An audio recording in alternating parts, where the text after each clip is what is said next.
Hello বন্ধুরা, good morning. দেখো এখন বাজছে সকাল 7:30। তো আজকে বর ডিউটি যায়নি, তাই আমি আজকে দেরি করে উঠেছি। দেরি বলতে 6:45টার সময় উঠেছি। উঠে ঘর ঝাড় দেওয়া হয়েছে, আর ঘর এখনও মুছিনি, কারণ বাচ্চা এখনও ঘুমাচ্ছে একটা রুমে, তো সেটাও মুছতে হবে, তাই জন্য ঘর মোছা বন্ধ রেখেছি। তো এখন আমরা বানাবো ব্রেকফাস্টে এগরোল বানাবো, কারণ এগরোল খেতে অনেক মন করছে। আর বাড়িতে যখন থাকতাম তখন তো খাওয়া হতো, কিন্তু এখানে আসার পরে একদিনও খাওয়া হয়নি। এখানে খেয়েছি, খাওয়া হয়নি নয়, খেয়েছি একদিন খেয়েছি। একটা এগরোলের দাম 70 টাকা। আর কি বাজে, মানে আমাদের ওয়েস্ট বেঙ্গল লোক ওরকম এগরোল খাবেই না। এগরোলে মানে পেঁয়াজ কুচি, শসা আর গাজর তো দেয়নি, শুধু বাঁধাকপিগুলোকে ভরে দিচ্ছে গাদা গাদা করে। আর বাজেভাবে মানে করেছে, আমি খেতে একটুও ভালো লাগেনি। তাই বরকে বললাম যে তুমি যখন আজ ছুটিতে বাড়িতে আছো, তাহলে আজকে আমরা একটা রোল বানিয়ে খাবো। তাই বানানোর চেষ্টা করছি, জানি না কেমন হবে, তবে অন্তত এখানের দোকানের থেকে ভালো হবে। আমাদের ওয়েস্ট বেঙ্গলের দোকানের মতন হয়তো বানাতে পারবো না, কিন্তু এখানের দোকানের থেকে ভালো বানাতে পারবো। তো এখন শসাটা ছুলে নিচ্ছি। ছেলে এখন অবধি ঘুমাচ্ছে, আর এখন অবধি ঘুমানোর কারণ হচ্ছে রোজ আমি 5টার সময় উঠি তো রান্না করতে।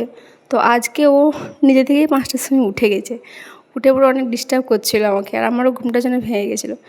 তো একা একাই খেলা করছিলো, আমি ঘুমিয়ে গেছিলাম। একা একা খেলা করছিলো, ঘুরে ঘুরে একটু কার্টুন দেখছিলো, তারপরে আবার কখন ঘুমিয়ে গেছে আমার পাশে এসে শুয়ে পড়ে।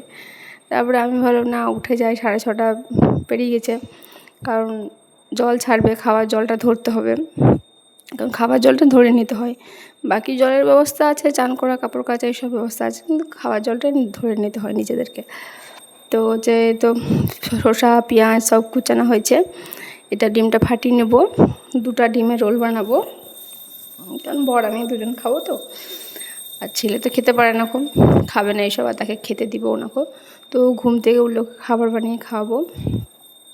তো এইখানে অনেক চটপটাসা খেতে মন করে, কিন্তু এখানে চটপটাসা বলতে কিছু পাওয়া যায় না। এখানে মানুষ ওদের খেতে জানে না ঠিকঠাক করে, কী যে খায় যায় না, ঘাস ফুস খেয়ে থাকে।